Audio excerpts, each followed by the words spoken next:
तुम्ही या ठिकाणी आयुक्तांना भेटण्यासाठी आले होते. इरविन रुग्णालयात डफरीन रुग्णालयात तुम्ही बराच वेळ वाट बघितली, मात्र ते तुम्हाला भेटले नाही.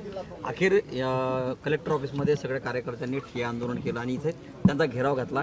काय तुमची चर्चा झाली, काय तुमच्या मागण्या मान्य करून घेतल्या? नाही, याच्यात मागण्या असण्यापेक्षा जी तथ्य होती ती तथ्य आपण समोर मांडलेली आहे. डफरीन हॉस्पिटलमधले जे CS पवार आहेत यांनी अतिशय पारदर्शक पद्धतीने लेखी जे मुद्दे मांडलेले होते आणि जो वेळोवेळी पत्रव्यवहार केला होता, ज्या पत्रव्यवहाराची प्रत्येक CC ही मान्य जिल्हाधिकाऱ्यांना दिलेली आहे, आरोग्य संचालकाला दिलेली आहे, ज्याच्यामध्ये की ऑपरेशन थिएटरमधला AC बंद आहे, सौर पॅनल बंद आहे, CCTV बंद आहे, सोलार बंद आहे, त्याच्यानंतर इंटरनेट केबल बंद आहे, अशा अनेक गोष्टी त्या प्रत्येकाचं सप्रमाण पत्रासकट आज आमची आता इथे बैजवार चर्चा झाली. काटकरांना त्यांची चूक कळलेली आहे आणि काटकरांनी दिलगिरी व्यक्त केली. त्यामुळे आता आम्हाला काही काटकरांचं आणि आमचं काही धुराबंधाऱ्याचं भांडण नाही, पण त्यांना जरा त्यांच्या जबाबदारीची जाणीव करून देणं गरजेचं होतं. ते आम्ही आमच्या परीनं करून दिलेली आहे. आणि विशेष म्हणजे काटकरांना जे 7 दिवसात काम करायचं होतं ते आम्ही 4 तासात केलेलं आहे आणि त्याचा प्रत्येक कागद जिल्हाधिकाऱ्यांनी आणि काटकरांनी स्वतः मागून घेतलेला आहे आणि तो सगळा बंच आम्ही त्यांच्या स्वाधीन केलेला आहे.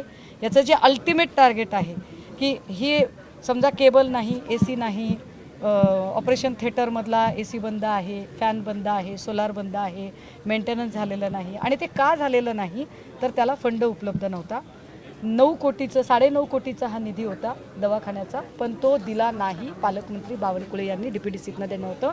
त्यावर आम्ही आता कलेक्टर महोदयांना म्हटलं की जर तुम्ही हनुमानगडीला नवनीत राणाला 121 कोटी रुपये देता, 121 कोटी रुपये सरकार पक्षातल्या एका आमदाराला मिळतात, पण त्याच वेळेला रुग्णालयासाठी अत्यावश्यक सेवेसाठी तुम्ही 9 कोटी रुपये देत नाही, ही राज्यासाठी लांछनास्पद बाब आहे.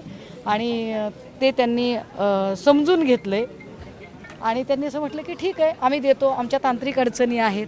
आता ते बघूया त्यांच्या तांत्रिक अडचणी, कारण रुग्णालयाला द्यायला तांत्रिक अडचण आहे आणि नवनीत राणाला द्यायला तांत्रिक अडचण नाही.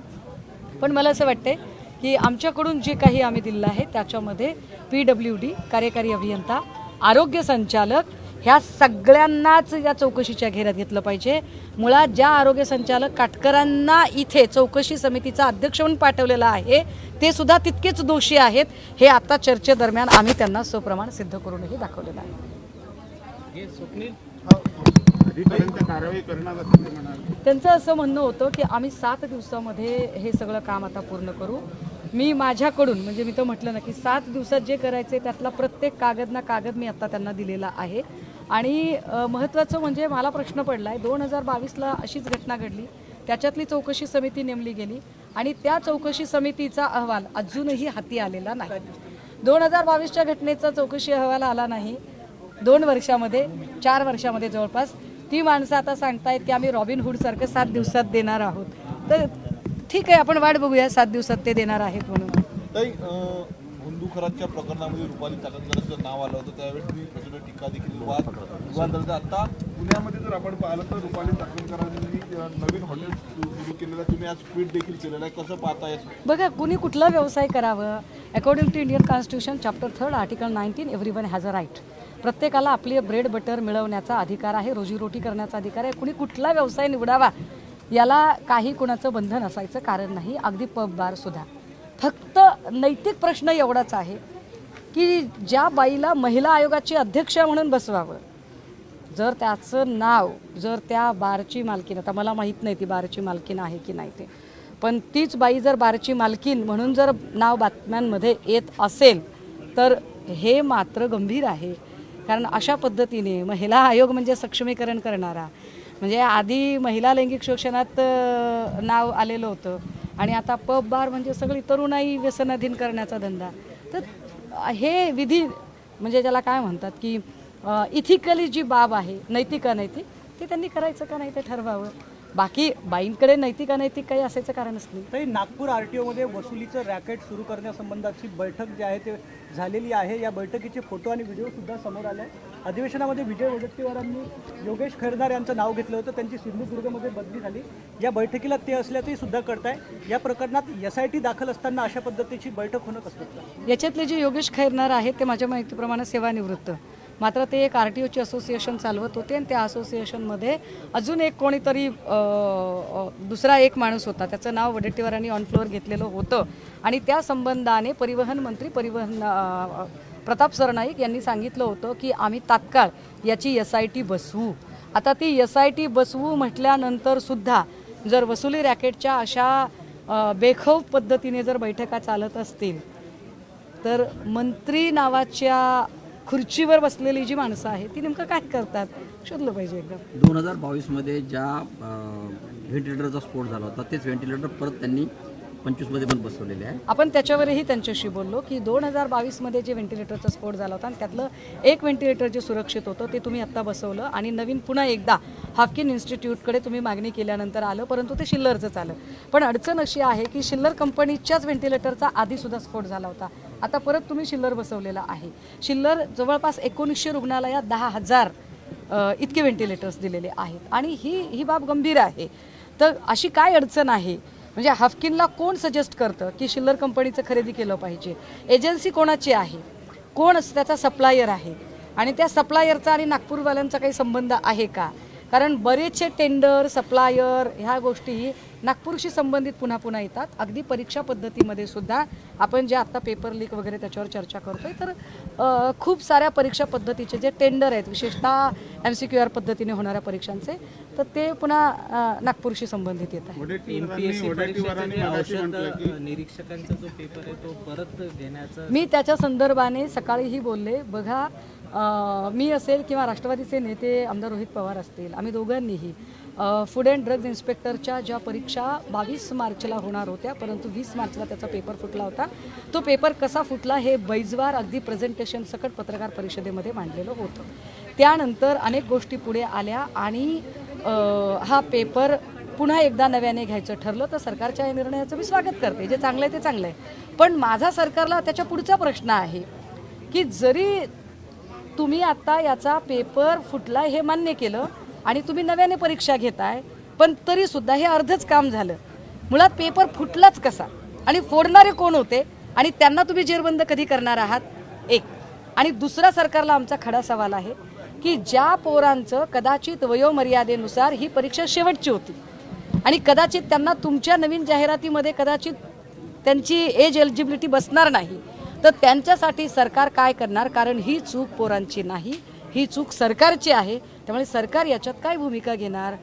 कारण तुमच्यामुळे वारंवार आमच्या पोरांचं नुकसान आम्ही का सहन करायचं?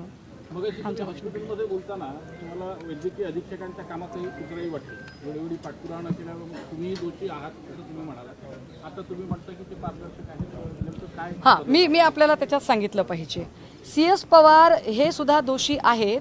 हे याच्यासाठी हे पुन्हा एकदा सांगते की CS पवारांनी जे म्हटलं की मी पत्र दिलं होतं PWDला आणि मी त्याच्यात असं सांगितलेलं होतं की PWDने तात्काळ याची दुरुस्ती करून द्यावी, अन्यथा दुर्घटना घडू शकते आणि अशी काही दुर्घटना घडली तर त्याला संपूर्णतः PWDचे अभियंता जबाबदार असतील.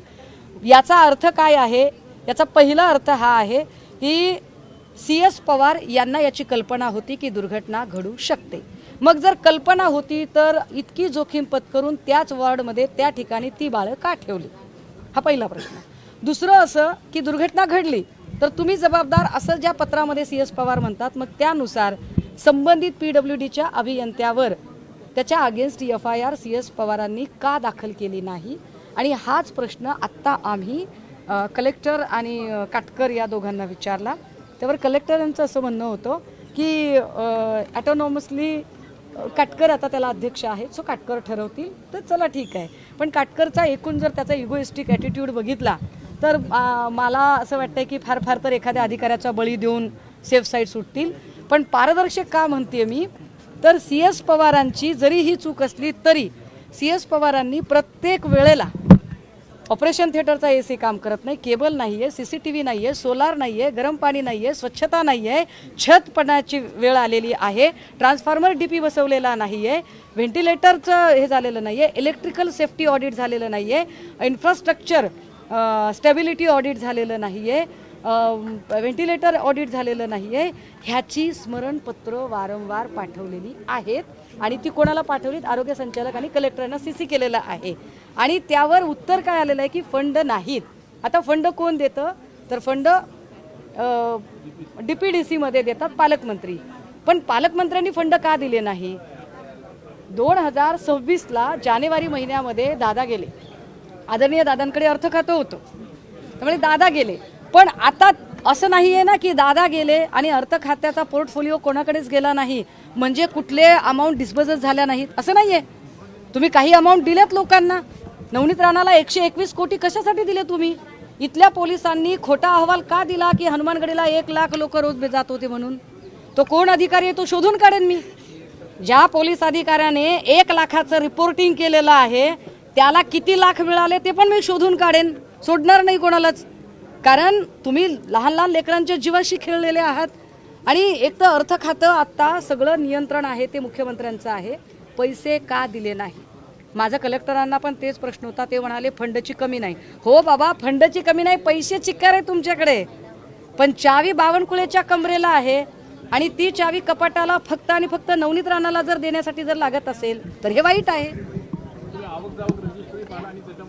आवक जावक रजिस्टर मधली जी अफरातफर आहे किंवा एकूण पत्रांमधले जावक नंबर आणि रजिस्टर मधले जावक नंबर याच्यामधली जी खाडाखोड आहे याच्यावर सुद्धा माझी माननीय जिल्हाधिकारी आणि काटकर यांच्याशी चर्चा झाली आणि त्यांच्या लक्षात तो मुद्दा मी आणून दिलेला आहे.